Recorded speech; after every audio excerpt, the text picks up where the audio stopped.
Ida for not conceding to my wife's version of a story in front of our friends? I'm trying to figure out if I handled this right or if I was being stubborn, so I figured I'd ask here. This happened over the weekend. My wife and I were at a small dinner with two other couples. At one point I was telling a story about a trip we took a few years ago and just a funny moment that came up in conversation. Mid-story, she cut in and said, "No, that was the second night, not the first." I said, "I remember it as the first night," and kept going with the story without trying to argue over it. The moment passed and the rest of the dinner was fine. On the drive home though, she brought it up. She said you didn't need to push back like that. It came off a bit dismissive. I listened and said I hear you. I'm still okay with how I handled it.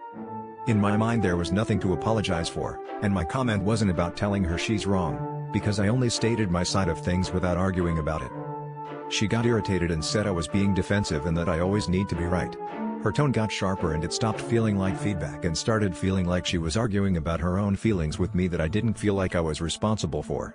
I tried to stay calm, but after a couple more comments I said something like, "Clearly this isn't really about that comment at dinner. I don't think this is about me.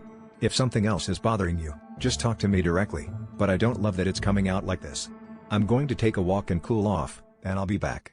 Hopefully we can talk about what's actually going on." I grabbed my jacket and went for a walk around the block for about 20 minutes. She did talk to me about what was actually bothering her, unrelated to dinner, but still insists I was wrong and shouldn't talk over her. I just said I get that you feel that way, but I still don't agree that I caused this. I'm not trying to make it a power thing, but I also don't want to default to giving in every time just to avoid tension.